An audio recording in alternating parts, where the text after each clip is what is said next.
Por dezenas de milhões de anos, a Terra foi bombardeada por asteroides e cometas. Os impactos tinham uma força tão enorme que qualquer oceano, se tivesse conseguido se formar, simplesmente evaporaria. Uma esterilização completa. E então, assim que essa chuva de fogo cessou, quase instantaneamente, em termos geológicos, eles surgiram. Não apenas vestígios químicos, mas micro-organismos já complexos. Aqui está o principal paradoxo que deixa os cientistas perplexos: o tempo. Ele simplesmente não existia. Como se, em meio às cinzas de um incêndio que acabara de apagar, alguém já tivesse construído uma casa. De onde? Como?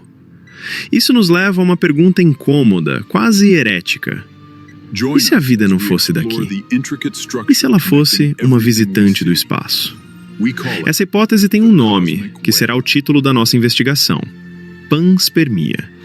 A ideia de que as sementes da vida foram trazidas para a Terra do espaço exterior. Mas para compreender a gravidade desse problema, precisamos examinar em detalhes como foi o inferno que nossa planeta enfrentou no início. E por que simplesmente a vida não teve tempo. Para criar um inferno, a receita é surpreendentemente simples. Pegue um planeta jovem, recém-formado a partir de poeira e gás. Aqueça-o até que a pedra se torne líquida. Você vai precisar de um oceano de magma com centenas de quilômetros de profundidade. A temperatura chega a vários milhares de graus.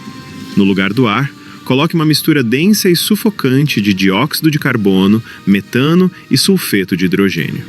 O cheiro de ovos podres espalhado por um planeta inteiro. Esses foram os primeiros centenas de milhões de anos da história da Terra. Os geólogos chamaram esse período de Éon Adeano, do termo Hades, o reino dos mortos na mitologia grega antiga. E esse nome é perfeito. Nesse mundo, não há nada que lembre vida. Não existe uma superfície onde se possa pisar. Não existe água para beber. Apenas uma bola de fogo venenosa. Com o passar do tempo, o planeta começou a esfriar.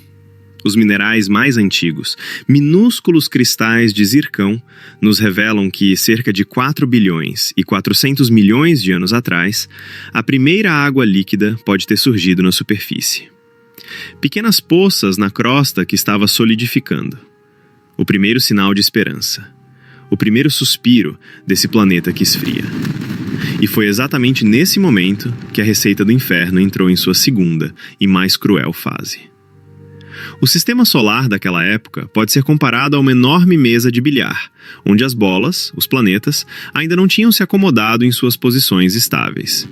E então, por volta de 4 bilhões e 100 milhões de anos atrás, os dois maiores jogadores, Júpiter e Saturno, deslocaram um pouco suas órbitas.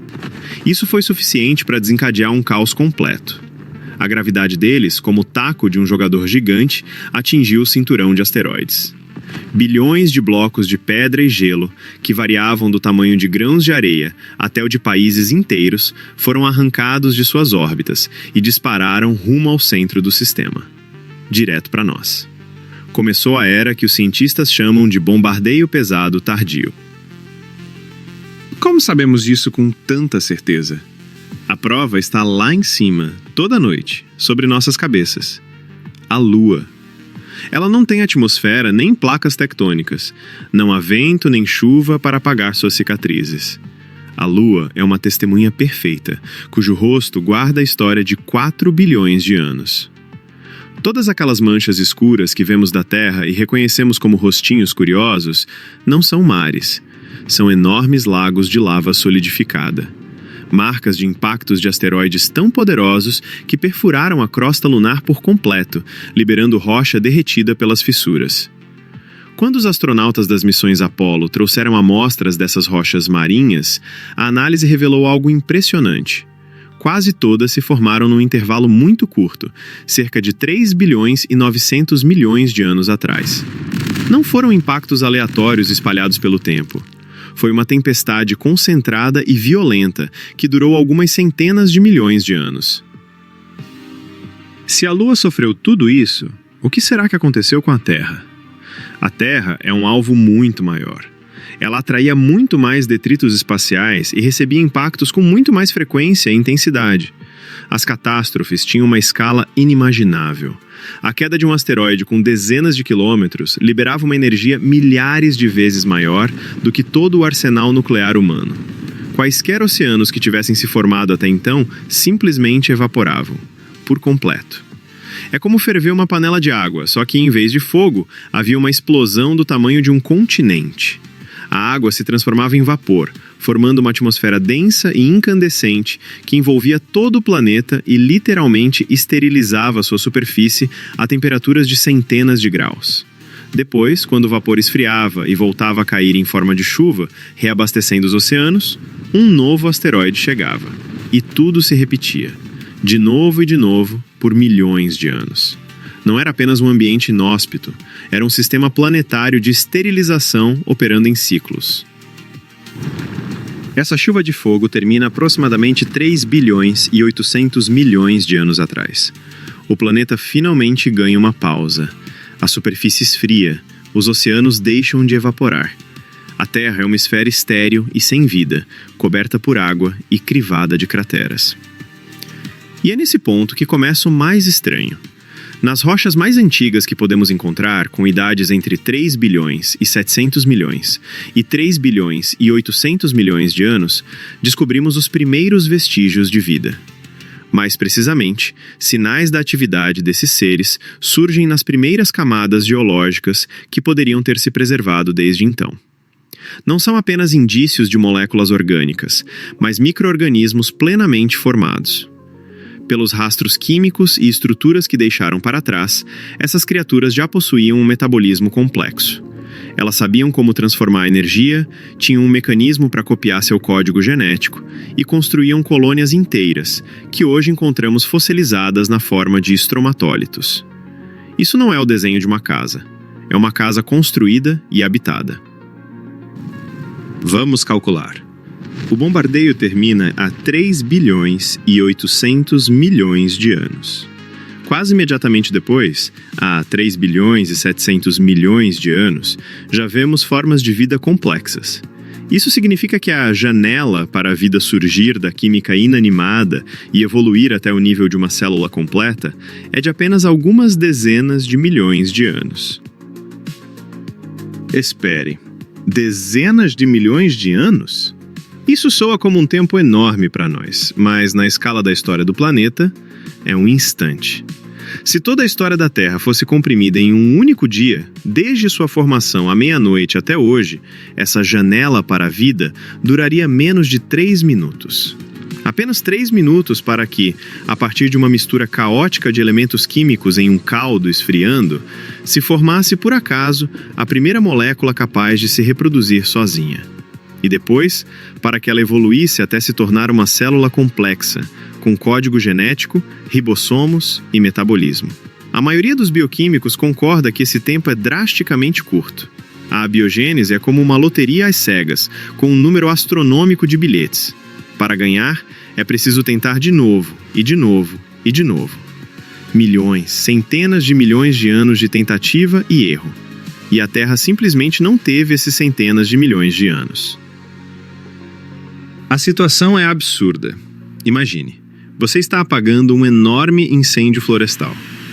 E assim que a última brasa se apaga, você se vira e vê, nas cinzas, uma casa pronta. Não um monte de toras, nem uma fundação, mas uma casa completa. Seu primeiro pensamento não será: "Uau, como as árvores cresceram rápido e alguém conseguiu cortá-las?" Seu primeiro pensamento será: ela foi trazida e montada aqui já pronta. Esse paradoxo temporal é tão evidente que não poderia deixar de chamar a atenção dos cientistas. A ideia de que a vida não surgiu aqui, mas chegou do exterior, tem uma história surpreendentemente longa e séria. Não é invenção de escritores de ficção científica. É uma conclusão lógica, derivada do impasse absoluto em que nos colocam os dados geológicos e paleontológicos. E isso nos obriga a olhar de maneira diferente para os meteoritos, cometas e poeira cósmica. Não mais como agentes de destruição, mas como possíveis mensageiros da vida. A A ideia de que a vida veio do espaço não é nova, de jeito nenhum. É tão antiga que suas raízes remontam à antiguidade, muito antes de compreendermos o que é o cosmos. O próprio termo panspermia vem do grego, pan, que significa tudo, e sperma, que quer dizer semente. Sementes de tudo, espalhadas por toda parte. Já no século V a.C., o filósofo Anaxágoras falava das homeomerias, partículas infinitesimais de tudo que existe, que vagam pelo universo e, ao se unirem, formam mundos. Claro que aquilo era pura filosofia, uma intuição. Mas é impressionante como essa intuição se aproximou da hipótese que, 2.500 anos depois, começaria a ser levada a sério pelos maiores cientistas.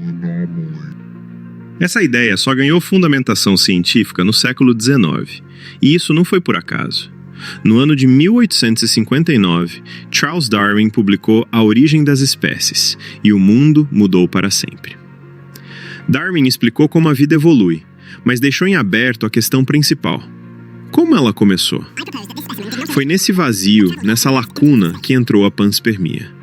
Apenas 6 anos depois de Darwin, em 1865, o médico e biólogo alemão Hermann Richter sugeriu que os primeiros micro-organismos não surgiram na Terra, mas foram trazidos por meteoritos. E essa não era uma teoria marginal. A ideia de Richter foi apoiada por gigantes da física da época, o Lord Kelvin, aquele que deu nome à escala de temperatura, e Hermann von Helmholtz, um dos fundadores da lei da conservação da energia. Eles não eram fantasistas, eram pessoas que estavam construindo a ciência moderna e enxergavam nessa hipótese uma solução lógica para o problema. Mas a versão mais elegante da panspermia surgiu no início do século XX. Seu autor foi o físico-químico sueco Svante Arrhenius, e esse nome merece ser lembrado. Arrhenius é um dos pais fundadores da química física e ganhador do Prêmio Nobel. Na verdade, quando formulou sua teoria, ele ainda não havia recebido o prêmio, mas já era um dos principais candidatos. Ele conquistou a premiação no ano de 1903, por sua teoria da dissociação eletrolítica, um trabalho fundamental para entender como funcionam as baterias, como os neurônios transmitem sinais e, de modo geral, metade da química e biologia modernas. E esse homem, cuja mente transformou o mundo, dedicou-se seriamente ao estudo da panspermia. Isso mostra o calibre dos pensadores que essa ideia atraía. A teoria de Arrhenius era chamada de panspermia por radiação, e ela era incrivelmente elegante. Arrhenius sabia que a luz não é apenas calor, mas também pressão. Sim, a luz do Sol exerce uma pressão física minúscula, mas constante, sobre tudo o que incide. É como um vento infinito e muito fraco. Arrhenius calculou que essa pressão era suficiente para arrancar das camadas superiores da atmosfera dos planetas objetos minúsculos, como esporos bacterianos, e literalmente soprá-los para o espaço aberto. Depois, impulsionados pelo vento estelar de outras estrelas, esses esporos poderiam flutuar por milhões de anos no espaço interestelar, até que por acaso entrassem na atmosfera de outro planeta, como a jovem Terra. Vida viajando nas ondas da luz. Isso soa quase como poesia. E o mais importante, era baseado em um fenômeno físico real, comprovado experimentalmente. Parecia ser a solução. Elegante, científica, apresentada por um futuro laureado com o Nobel. Mas essa teoria bonita tinha uma vulnerabilidade fatal. Um detalhe que Arrhenius, no início do século XX, simplesmente não podia conhecer completamente. Esse detalhe era o próprio espaço interestelar. Ele não era apenas frio e vazio, ele se mostrava mortalmente hostil. O problema é a radiação cósmica. Não é aquele ultravioleta suave do qual nos protegemos com um protetor solar na praia. Trata-se de uma radiação dura, ionizante e de um fluxo de partículas altamente energéticas vindas do Sol e de estrelas distantes. Um bombardeio constante que destrói moléculas orgânicas complexas. Para uma esporo bacteriana indefesa, viajando no vácuo, isso é uma sentença de morte. É como enviar um barquinho de papel para navegar em ácido sulfúrico. Ele não vai apenas afundar, será corroído até os átomos. Cálculos feitos posteriormente mostraram que um esporo desprotegido é esterilizado no espaço aberto não em milhões de anos, mas em poucos dias. Talvez até em horas. A teoria de Arrhenius era bonita, mas estava morta. Foi destruída por um fato incontestável. A realidade do espaço é muito mais severa do que os cientistas imaginavam há 100 anos. Mas a ideia não morreu junto com ela. Apenas se transformou. Os cientistas entenderam que o problema não estava na ideia de transferir vida, mas no método de transporte. O passageiro não podia viajar exposto ao vento. Ele precisava de um bilhete para uma cabine. Precisava de proteção. Então, lembraram da hipótese original de Hermann Richter sobre meteoritos. Afinal, uma camada de pedra com apenas alguns centímetros de espessura é uma proteção ideal contra a radiação cósmica. A hipótese renasceu em uma nova forma, a litopanspermia, a vida que viaja dentro das pedras. A teoria da vida que voa em raios de luz estava morta, mas a ideia da vida escondida em uma arca de pedra estava apenas começando sua jornada. E esse transporte já caía na Terra muito antes do surgimento da humanidade, trazendo consigo algo além de simples pedras e metal. No dia 28 de setembro de 1969, por volta das 11 da manhã, o céu sobre a pequena cidade australiana de Murchison se partiu ao meio. Uma bola de fogo, mais brilhante que o sol, riscou o céu e explodiu com um estrondo ensurdecedor que quebrou vidros das casas. Uma chuva de pedras negras e derretidas caiu sobre a terra. O peso total dessa carga vinda do espaço ultrapassou 100 quilos. E foi uma sorte incrível. Se tivesse caído no oceano ou em uma área desabitada, nunca teríamos descoberto seu segredo. Mas os moradores de Murchison, curiosos com o acontecimento, começaram a recolher os fragmentos quase imediatamente. Algumas das pedras ainda exalavam cheiro de ozônio e estavam quentes ao toque. Aquele foi o meteorito mais fresco, o mais puro, já encontrado pelas mãos dos cientistas. E eles logo começaram a abri-lo. O que encontraram lá dentro, a princípio, não fazia sentido. Uma pedra, classificada como condrito carbonáceo, porosa como uma esponja e rica em carbono, continha matéria orgânica. Muita matéria orgânica. No total, mais de 14 mil compostos orgânicos diferentes. Mas o verdadeiro choque veio com a descoberta dos aminoácidos.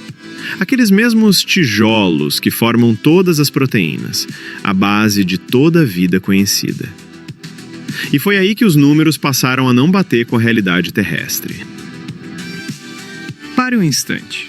No meteorito foram encontradas mais de 70 variedades de aminoácidos, mas toda a vida na Terra, desde os vírus até a baleia azul, utiliza apenas 20 para construir suas proteínas. 20 aminoácidos padrão.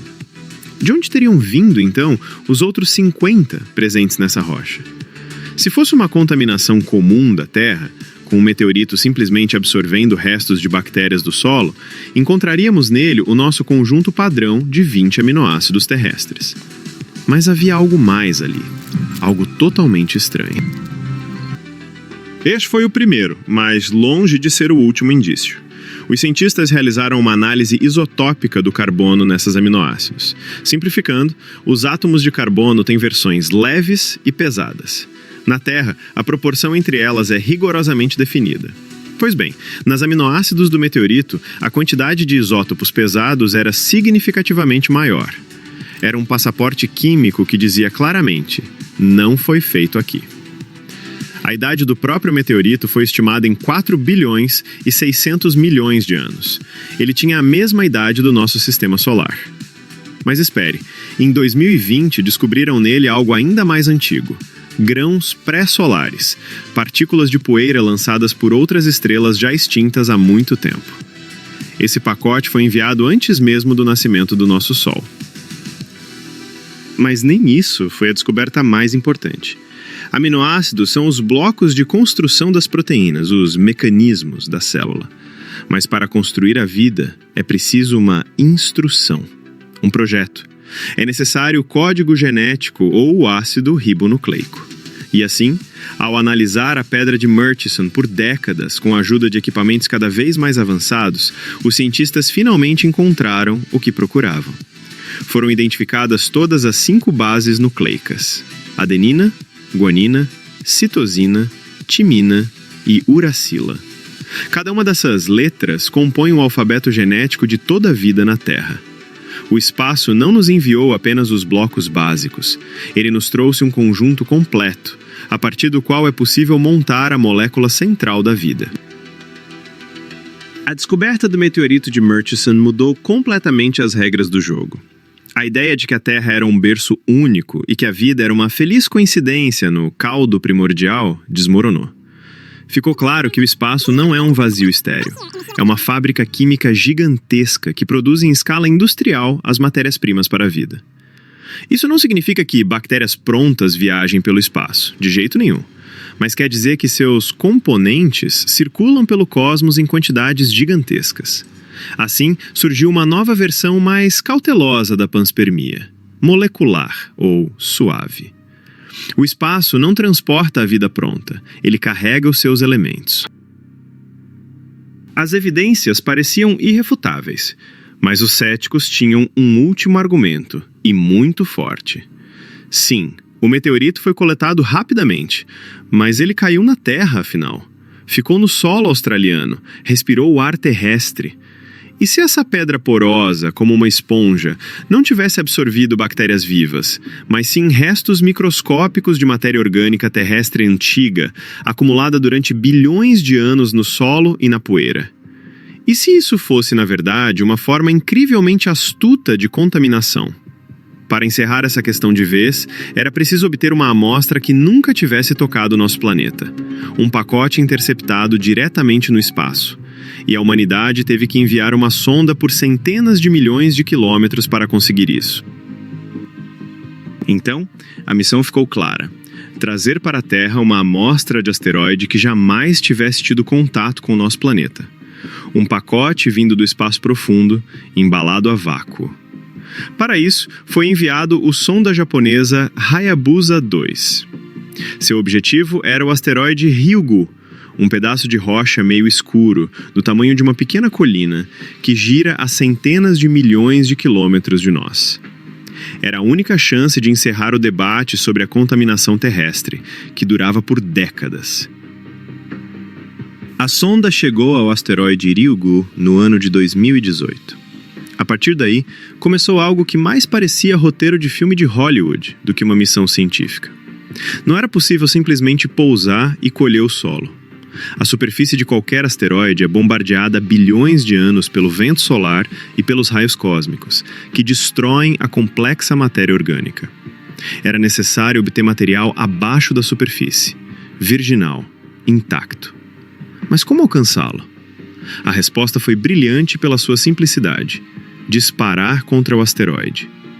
A Hayabusa 2 lançou sobre Ryugu um pequeno impactador, basicamente um projétil de cobre de 2 quilos, e se escondeu atrás do horizonte do asteroide. Após a explosão, que deixou uma cratera fresca na superfície, a sonda retornou e coletou da nuvem de poeira levantada aquilo que estava oculto abaixo. Por 1 ano e meio, ela orbitou Ryugu, estudando e recolhendo amostras. Em dezembro de 2020, uma pequena cápsula entrou na atmosfera da Terra e aterrissou de paraquedas em um deserto australiano.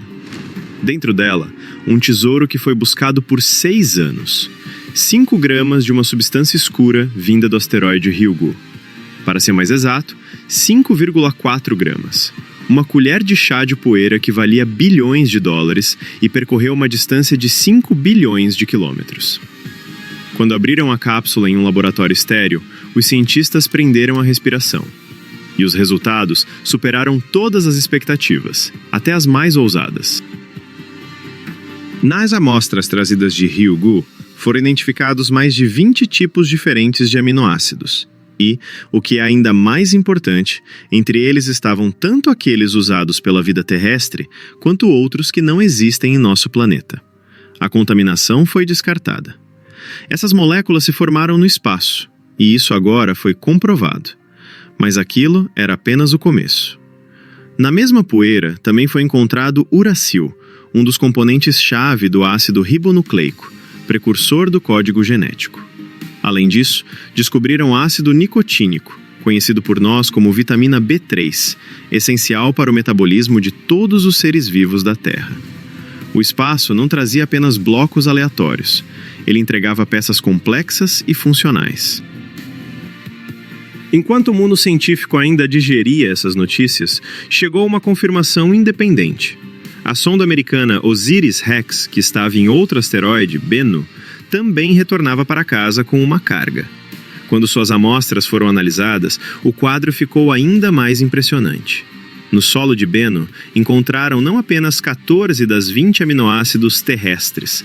Lá estavam todas as 5 bases nucleotídicas. Espere, todas as 5? Adenina, guanina, citosina, timina e uracila. Cada letra que compõe o código genético de toda a vida na Terra. O meteorito Murchison nos enviou quase um conjunto completo de Lego. Bennu trouxe o conjunto inteiro, com peças extras. Agora não restava mais nenhuma dúvida. A hipótese da panspermia molecular se transformou em um fato comprovado. O cosmos é uma imensa fábrica química que produz os blocos fundamentais da vida com receitas universais. E, no alvorecer de sua história, a jovem Terra estava literalmente coberta por essa carga. A questão, será que os componentes da vida poderiam ter vindo do espaço? Foi encerrada. A resposta é sim, eles puderam, e vieram mesmo. Mas essa resposta gerou uma nova pergunta, muito mais complexa. Tudo bem, o espaço traz peças, moléculas, ingredientes químicos. Mas será que ele poderia trazer algo maior? Não um construtor, mas um modelo pronto, montado? Não aminoácidos, mas uma célula viva? Isso parecia pura fantasia. O abismo entre a química orgânica complexa e o organismo mais simples é imenso. Mas houve uma descoberta que, por um breve momento, fez o mundo inteiro acreditar que essa distância poderia ser superada. Que um dia caiu do céu uma pedra que trouxe não só a promessa da vida, mas a sua marca fossilizada. No ano de 1984, no deserto gelado da Antártida, na região das Colinas Allan, um grupo de caçadores de meteoritos encontrou uma pedra esverdeada, aparentemente comum. Pesando pouco menos de 2 quilos, do tamanho de uma batata grande. Ela recebeu o número ALH 84001 e foi enviada para um depósito. Por 10 anos ficou simplesmente guardada em uma prateleira. Uma pedra comum. Mas no ano de 1994, alguém decidiu estudá-la com mais atenção e encontrou pequenas bolhas de gás congelado em seu interior. Quando analisaram a composição dessas bolhas, os cientistas não acreditaram no que viam. O gás dentro delas não era ar terrestre. Sua composição coincidia exatamente com a atmosfera de Marte, medida pela sonda Viking em 1976. A pedra, que ficou 10 anos acumulando poeira na prateleira, era na verdade um visitante de outro planeta. A reconstrução dessa jornada é impressionante. Há muito tempo, talvez há 16 milhões de anos, um asteroide gigante colidiu com Marte. O impacto foi tão violento que pedaços da crosta marciana foram lançados ao espaço. Um desses fragmentos, a nossa pedra, vagou pelo sistema solar por milhões de anos, até que, há 13 mil anos, sua órbita cruzou com a da Terra. Ele caiu na Antártida e ficou lá, congelado no gelo, esperando seu momento. E esse momento chegou. No dia 7 de agosto de 1996, uma equipe de cientistas da NASA, liderada por David McKay, convocou uma coletiva de imprensa que abalou a mídia mundial. Eles anunciaram: dentro do meteorito ALH 8401 foram encontradas evidências convincentes de vida marciana antiga. Não apenas moléculas orgânicas, mas um conjunto completo de provas. São 4 ao todo. O primeiro: esferas de carbonato, ou glóbulos. Na Terra, essas estruturas geralmente se formam pela ação de bactérias. O segundo: compostos orgânicos complexos, hidrocarbonetos aromáticos policíclicos. Esses são os resíduos da decomposição de micro-organismos. O terceiro: minúsculos cristais de magnetita, um mineral de ferro. Sua forma e pureza eram idênticas aos cristais produzidos por certas bactérias terrestres, que os usam como bússola interna. E o quarto, o indício mais forte. Ao observar no microscópio eletrônico, os cientistas viram estruturas parecidas com nanobacterianas fossilizadas. Formas pequenas, segmentadas e em forma de verme. O espectro da vida em uma pedra de Marte. Por um instante, pare e perceba a dimensão dessa declaração. Não foi uma revista sensacionalista, nem um ufólogo amador. Foi a NASA.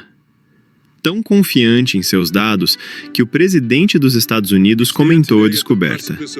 Bill Clinton fez um pronunciamento especial direto do gramado da Casa Branca, chamando o evento de inspirador.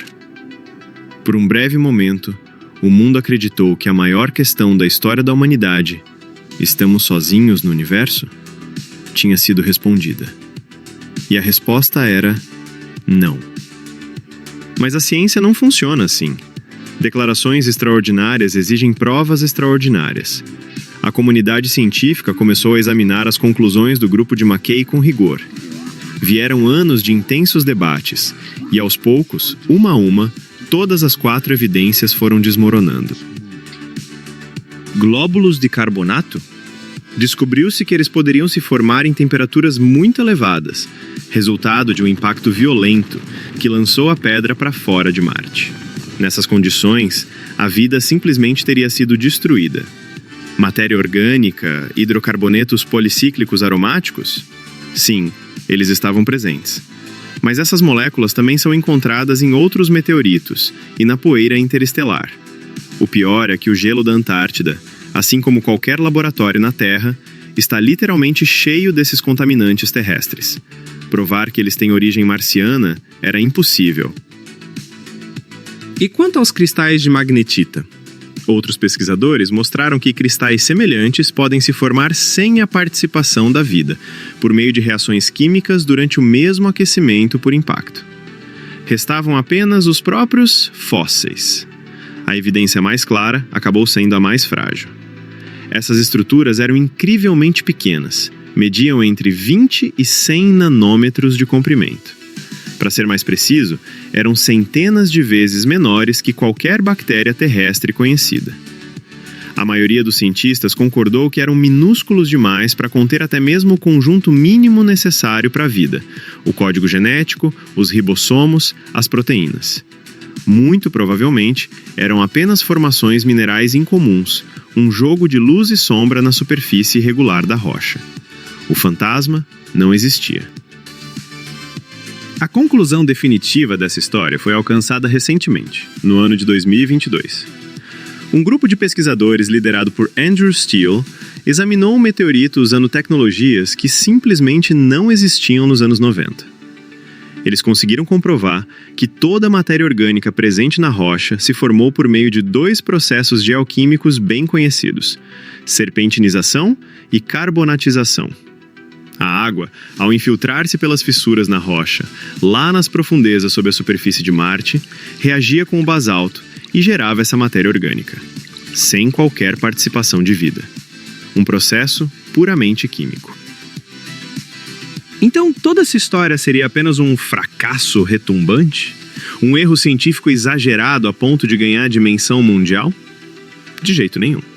A história do meteorito ALH ou NT4001, mesmo sem nos revelar alienígenas, é um dos achados mais importantes da astrobiologia. Foi a primeira vez que se provou, de forma irrefutável, que o intercâmbio de matéria entre planetas é real. Que pedras vindas de Marte realmente caem aqui na Terra. Ela mostrou que, há 4 bilhões de anos, Marte tinha água e uma química orgânica complexa. Isso não são hipóteses, é um fato que podemos segurar nas mãos. Essa rocha levou a ciência a estabelecer critérios rigorosíssimos para a busca por vida, critérios que usamos até hoje. Foi graças a esse fracasso que nos tornamos muito mais sábios. A história desta pedra encerrou a questão: será que pedras podem viajar entre planetas? Podem sim. Mas abriu uma nova questão, muito mais complexa. A pedra pode sobreviver a essa jornada? E o seu passageiro? Será que alguma coisa viva consegue resistir à explosão do lançamento, a milhões de anos no frio e vazio do espaço e à entrada ardente na atmosfera? Os campeões da sobrevivência vivem bem aqui, na Terra. E não precisamos buscar exemplos extraterrestres. Conheça o tardígrado. Também chamado de urso d'água, esse ser microscópico, com menos de 1 milímetro, tem 8 patas e parece uma pequena bolsa de aspirador desengonçada. E provavelmente é o animal mais resistente do planeta. Seu superpoder é a criptobiose. Quando as condições ficam insuportáveis, o tardígrado quase totalmente se desidrata, perdendo até 97% da água do corpo. Seu metabolismo desacelera quase até parar. Ele se transforma em uma minúscula partícula sem vida. Nesse estado, consegue sobreviver a quase tudo. No ano de 2007, os cientistas decidiram investigar o que significa quase tudo. Eles enviaram um grupo de tardígrados ao espaço, em um satélite russo chamado Foton M3. Eles simplesmente os expuseram ao espaço aberto. 10 dias no espaço exterior. 10 dias sob radiação ultravioleta intensa, radiação cósmica, no vácuo gelado e sob variações extremas de temperatura. Quando o satélite voltou à Terra, os cientistas pegaram os corpos secos dos tardígrados, adicionaram água e começaram a observar. E eles voltaram à vida. Pare, aqui está o mais incrível. Eles não apenas sobreviveram, começaram a se reproduzir e geraram descendentes perfeitamente saudáveis. Um animal multicelular. Sobreviveu ao espaço aberto e teve filhos. Esse fato, por si só, muda tudo. Mas o tardígrado é um animal complexo. E quanto aos viajantes mais prováveis? As bactérias? Entre elas, existe um verdadeiro super-herói. Seu nome é Deinococcus radiodurans. Ele está registrado no livro dos recordes Guinness como a forma de vida mais resistente à radiação. Para entender a dimensão disso, uma dose de 5 a 10 grays mata um ser humano. Essa bactéria suporta 5.000 grays. É como estar no epicentro de uma explosão nuclear e continuar se dividindo.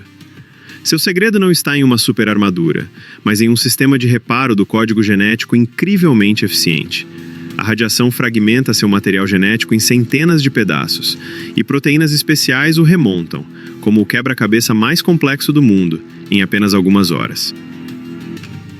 Mas será que ela consegue sobreviver ao momento exato da separação do planeta? Afinal, é uma pressão colossal. Em laboratório, células do Deinococcus foram submetidas a uma pressão de 30.000 atmosferas. Isso é 30 vezes mais do que a pressão no fundo da Fossa das Marianas. 60% das células resistiram. E esse não é um caso isolado. Esporos de musgo comum ficaram presos na parte externa da Estação Espacial Internacional por 283 dias. Depois do retorno à Terra, 86% deles germinaram normalmente. A vida se agarra à existência com uma persistência que é difícil para nós imaginar. Tudo bem, eles podem sobreviver a uma viagem curta. Mas o voo de Marte até a Terra leva milhões de anos. O maior perigo nessa jornada não é o vácuo, mas a radiação ultravioleta do Sol, que esteriliza toda forma de vida. A solução pareceria ser um escudo, uma camada espessa de pedra de vários metros. Isso significa que a chance existe apenas para aqueles que estejam no centro de um grande meteorito. Mas o experimento japonês Tampopo, realizado na Estação Espacial Internacional, mostrou algo surpreendente. Eles colocaram grânulos com bactérias Deinococcus na plataforma externa da estação e deixaram esses grânulos lá por 3 anos. Quando as partículas foram trazidas de volta à Terra, descobriu-se que as camadas superiores de bactérias haviam morrido. Elas absorveram toda a dose de radiação ultravioleta e ionizante, mas formaram uma crosta fina e escura. Essa crosta, feita de corpos mortos, virou um escudo para quem estava por baixo, e a espessura desse escudo era de apenas 0,5 milímetro. Na verdade, nem isso, era ainda menor. Os cálculos mostraram que uma camada de 0,5 milímetro é suficiente para proteger uma colônia por até 8 anos no espaço aberto. E dentro de uma pedra, mesmo pequena, isso pode durar centenas de milhares de anos. Elas não precisam de um asteroide enorme. Se defendem usando os companheiros caídos como armadura. Agora, vamos montar o quadro completo. O caminho do micróbio de Marte até a Terra envolve 3 provas mortais. O primeiro teste, a ejeção. Um asteroide colide com Marte. Há uma explosão monstruosa. Mas nem todos os fragmentos lançados ao espaço se tornam incandescentes. Pedras nas bordas da cratera de impacto podem ser expelidas do planeta de forma relativamente suave, sem esterilização. Sabemos que bactérias conseguem resistir à pressão extrema causada por esse impacto. Existe uma chance de sobrevivência nessa fase. O segundo teste, a viagem. A pedra voa pelo espaço. Isso pode levar de dezenas de milhares a milhões de anos. A maior ameaça é a radiação. Mas sabemos que uma camada de rocha ou até mesmo uma camada de células mortas do próprio organismo pode servir como escudo. E para bactérias em estado de esporo ou criptobiose, o tempo praticamente não importa. Seus relógios internos estão parados. Portanto, essa etapa também pode ser superada. O terceiro desafio, a queda. O meteorito entra na atmosfera da Terra a uma velocidade de dezenas de quilômetros por segundo, transformando-se numa bola de fogo. Mas aqui atua o princípio da ablação, o mesmo que protege as cápsulas espaciais durante a reentrada. A camada externa da rocha queima e evapora, levando consigo quase todo o calor. E o núcleo do meteorito pode permanecer frio. Tão frio que quando encontram meteoritos recém-caídos, eles frequentemente estão cobertos de geada. Então, é possível sobreviver à queda, se você estiver por dentro. A separação, o voo, a queda. Cada uma dessas fases é mortalmente perigosa. A chance de sucesso em cada etapa é mínima, mas não é zero. E em uma escala do Sistema Solar, onde ao longo de bilhões de anos ocorreram milhões desses impactos, uma probabilidade não zero torna-se praticamente uma garantia. E esta é a conclusão a que a ciência moderna chegou. A possibilidade física de transferir vida entre planetas dentro do Sistema Solar, por exemplo, de Marte para a Terra, é considerada comprovada.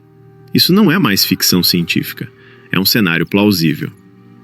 Portanto, a vida pode sobreviver no espaço e pedras podem transportá-la. Isso transforma a panspermia de uma hipótese em um modelo funcional. Mas alguns cientistas foram além. Um deles, a pessoa que ajudou a desvendar o segredo da própria vida, observou a complexidade do código genético e sugeriu que tudo isso não aconteceu por acaso. Que as sementes da vida não foram simplesmente carregadas pelo vento. Alguém as plantou, intencionalmente. O nome desse homem é Francis Crick. Sim, o mesmo Crick que, junto com Watson, ganhou o Prêmio Nobel pela descoberta da estrutura do código genético. O homem que decifrou a linguagem da vida. E esse homem, estando no topo do mundo científico, olha para sua maior descoberta e diz: isso não pode ser. Ele não conseguia acreditar que uma molécula de complexidade tão incrível, carregando gigabytes de informação, poderia ter surgido por acaso em uma poça de água morna. Estatisticamente, segundo seus cálculos, isso era quase tão improvável quanto um furacão que, passando por um lixão, reunisse o lixo para montar um Boeing 747. Esse paradoxo o inquietava profundamente. E então, no ano de 1973, Crick e seu colega Leslie Orgel deram um passo que chocou o mundo científico. Mais precisamente, publicaram um artigo na revista Icarus, intitulado Panspermia Dirigida. A hipótese deles soa como o roteiro de um blockbuster de Hollywood. Há muito tempo, em uma galáxia muito, muito distante, uma civilização altamente desenvolvida, talvez à beira da extinção, decidiu salvar não a si mesma, mas a própria vida. Eles embalaram micro-organismos simples em uma espécie de pacotes espaciais e os enviaram para sistemas estelares jovens, onde havia planetas semelhantes ao nosso. Uma mensagem na garrafa. Só que, em vez de garrafa, era um asteroide. E, em vez de mensagem, era o próprio código genético. Parece loucura? Talvez. Mas Crick não era do tipo que joga palavras ao vento. Ele precisava de uma evidência. Algo capaz de comprovar a origem extraterrestre da vida na Terra. E ele encontrou essa evidência. Ou, pelo menos, achava que tinha encontrado. Essa pista era o molibdênio, um metal bastante raro na crosta terrestre. Mas o que é estranho é que ele é absolutamente essencial para algumas enzimas-chave, sem as quais nossa bioquímica simplesmente não funciona. toda a vida na Terra, desde bactérias até elefantes, depende criticamente desse elemento raro. É como se todos os carros do mundo funcionassem com um combustível que só pode ser encontrado em uma pequena ilha no Pacífico. A lógica de Crick era de detetive. Por que a evolução teria apostado em um recurso tão raro? Não seria mais lógico usar algo que está literalmente aos nossos pés, como o cromo ou o níquel, que são mais comuns? A resposta, segundo Crick, é simples. A evolução não fez escolha alguma. Ela recebeu esse motor bioquímico já montado.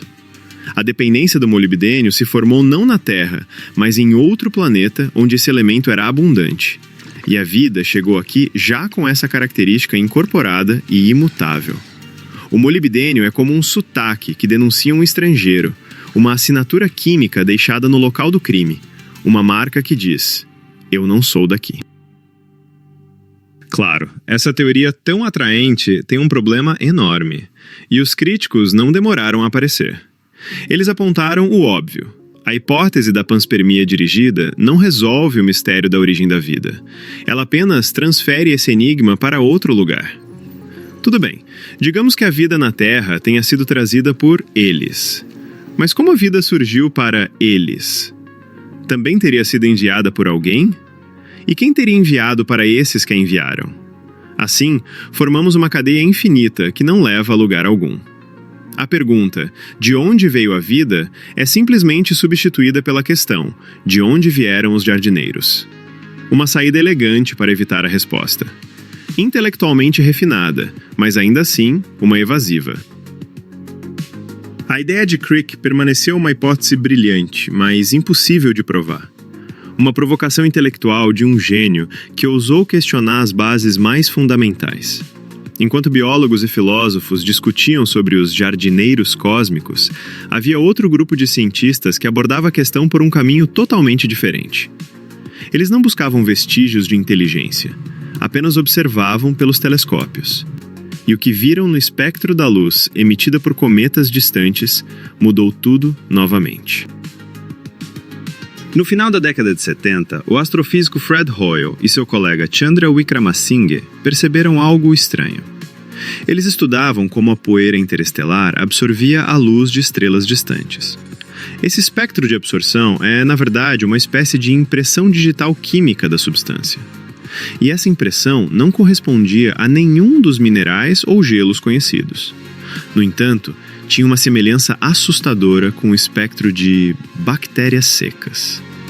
A ideia era tão absurda que a maioria dos cientistas simplesmente a ignorou. Mas Hoyle não conseguia descartá-la. A partir dessa única e controversa observação, ele elaborou uma teoria inteira. Se a poeira entre as estrelas contém compostos orgânicos complexos, os objetos formados a partir dela devem ser verdadeiros tesouros. Estamos falando, claro, dos cometas. Hoyle sugeriu que esses mundos de gelo não são apenas pedaços mortos. Ele os chamou de incubadoras. Em seu interior, protegidas por uma camada espessa de gelo, moléculas simples, aquecidas pelos raros raios do Sol, poderiam reagir e formar compostos cada vez mais complexos. Para Hoyle, os cometas eram os semadores cósmicos, que espalhavam não a vida em si, mas todas as suas bases químicas. Durante muitos anos, essa ideia foi vista como uma heresia excêntrica, mas depois aprendemos a voar até os cometas. No ano de 1986, a sonda europeia Giotto atravessou uma nuvem de poeira e gás que cercava o cometa Halley. Seus instrumentos detectaram uma enorme quantidade de moléculas orgânicas complexas. Ainda não eram bactérias, mas já era aquela química pré-biótica sobre a qual Hoyle falava. Quase 20 anos depois, no ano de 2005, a missão da NASA chamada Impacto Profundo foi ainda mais longe. Ela disparou um projétil de 370 quilos contra o cometa Tempel 1. Na verdade, o projétil era de cobre, mas especialmente pesado para penetrar a crosta de gelo. O impacto lançou no espaço material vindo do interior do cometa. A análise dessa nuvem revelou que ali havia não só água, mas também precursores de aminoácidos, os blocos básicos que formam as proteínas. Foi um triunfo. Toda a imagem da origem da vida na Terra de repente ficou mais clara e compreensível. Nós literalmente abrimos um cometa e encontramos dentro uma fábrica química. E então cálculos posteriores trouxeram um novo impacto. Durante toda a história inicial da Terra, os cometas entregaram à superfície 20 vezes mais matéria orgânica do que os asteroides. Não 20% a mais, 20 vezes mais. Isso significava que a entrega dos blocos de construção da vida não era um evento raro ou sortudo. Era uma chuva constante e intensa de matéria orgânica que durou milhões de anos. As chances de que a vida se formasse em algum lugar e de alguma forma, a partir desse conjunto de elementos, aumentaram drasticamente. Fred Hoyle foi um profeta cujas previsões se cumpriram em sua vida. E por isso, a história deveria ter terminado com ele recebendo todos os prêmios possíveis. Mas ela terminou de um jeito completamente diferente. Convencido de que estava certo, Hoyle deu o próximo passo. Um passo rumo ao abismo. Ele afirmou que as cometas trazem até nós não apenas matéria orgânica, mas também vírus prontos, e até bactérias. Defendia seriamente que as epidemias anuais de gripe na Terra eram consequência da passagem do nosso planeta pelos rastros de poeira das cometas. Ele chamou isso de gripe cósmica. E foi aí que ele cruzou a linha. A fronteira entre uma hipótese científica passível de verificação e pura fantasia. Sua teoria sobre a química dos cometas era sustentada por dados, espectros, medições de instrumentos, resultados de missões espaciais. Já a ideia da gripe cósmica não tinha nenhum respaldo, nenhuma prova, nenhuma maneira de ser testada. A comunidade científica, que ele quase conseguiu convencer com tanto esforço, se afastou, horrorizada.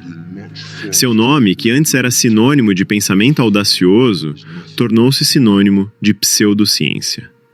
O homem que nos deu uma das peças mais importantes do quebra-cabeça da origem da vida, acabou destruindo seu próprio legado.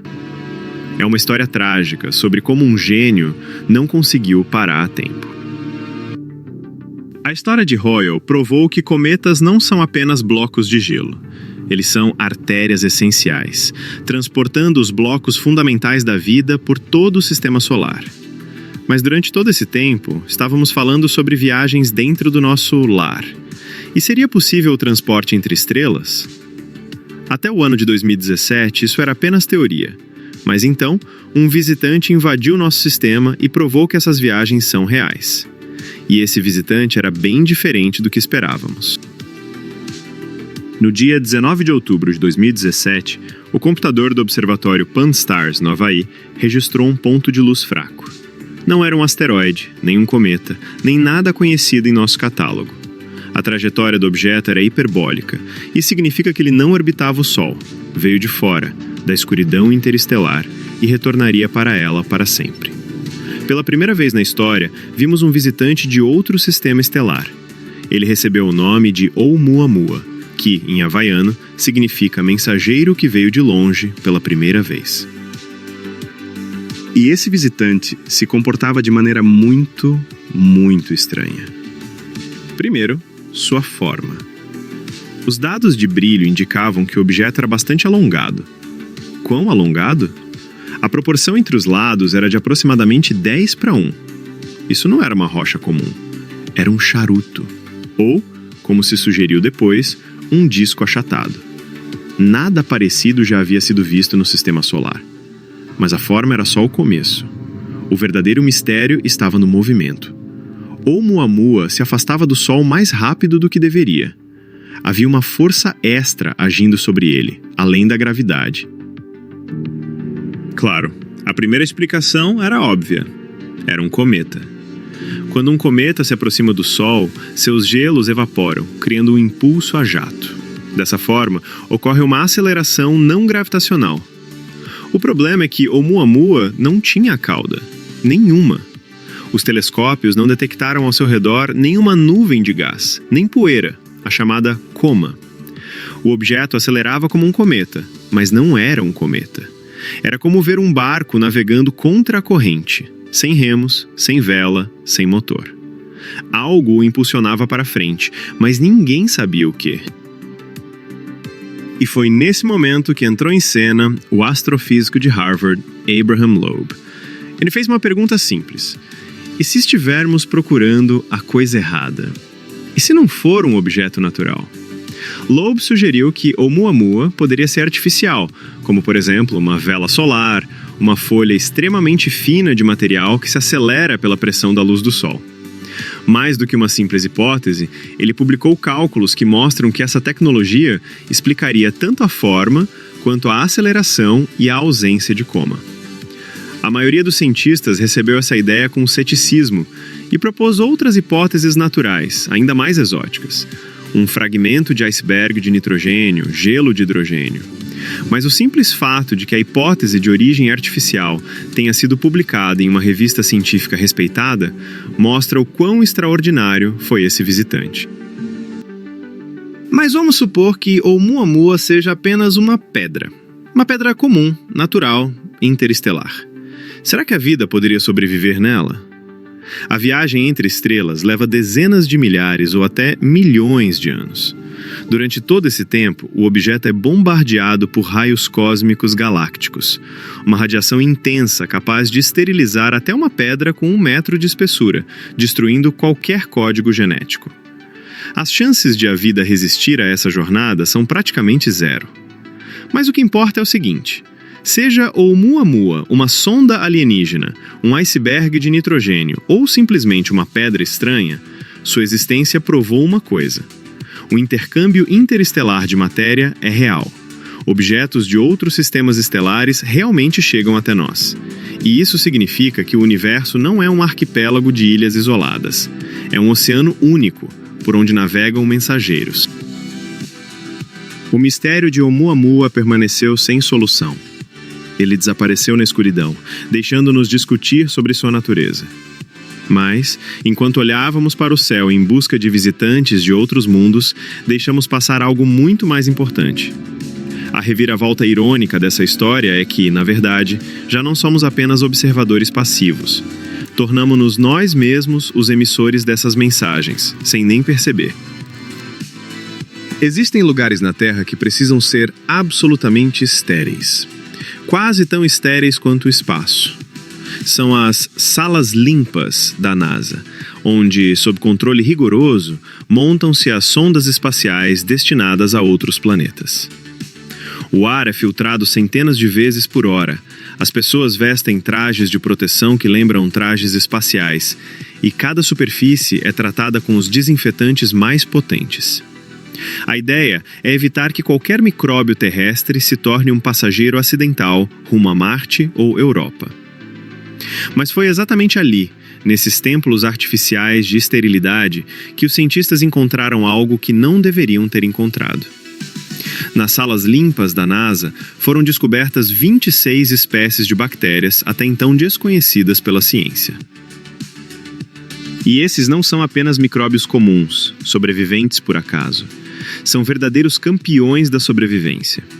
Essas bactérias mostraram resistência aos métodos padrão de esterilização, incluindo a potente radiação ultravioleta e a desinfecção química. Ao criar um ambiente hostil à vida, os engenheiros da NASA acabaram provocando uma evolução acelerada. Eles estabeleceram um cenário ideal para a seleção dos micro-organismos mais resistentes do planeta. Aqueles que não temem nem a radiação, nem os venenos, nem o vácuo. Aqueles que parecem ter nascido para viagens espaciais. E é aqui que toda a história dá uma reviravolta impressionante. Durante todo esse tempo, buscamos sinais de vida no espaço. Observamos estrelas distantes, analisamos meteoritos, enviamos sondas para Marte na esperança de encontrar qualquer pista de organismos extraterrestres. Fomos exploradores, observadores. Mas essa não é toda a verdade. Pare um instante. Agora vem um fato que conferi várias vezes, porque parece coisa de ficção científica. Apesar de todos os protocolos de proteção planetária, é impossível alcançar uma esterilização absoluta. E isso significa que já levamos vida terrestre para Marte. Uma quantidade desconhecida, mas perfeitamente real, de micro-organismos terrestres já foi levada para o planeta vermelho. Com a sonda soviética Marte 2, que caiu na superfície em 1971, com os aparelhos americanos Viking em 1976, Na verdade, com toda a sonda que já realizou um pouso. As missões Viking, Phoenix, Curiosity, todas elas provavelmente trouxeram passageiros invisíveis, aquelas superbactérias das salas limpas que sobreviveram à montagem, à esterilização e à longa viagem através da radiação cósmica. Estávamos tão preocupados em contaminar outros mundos que não percebemos que já o fizemos. De caçadores, nos tornamos disseminadores.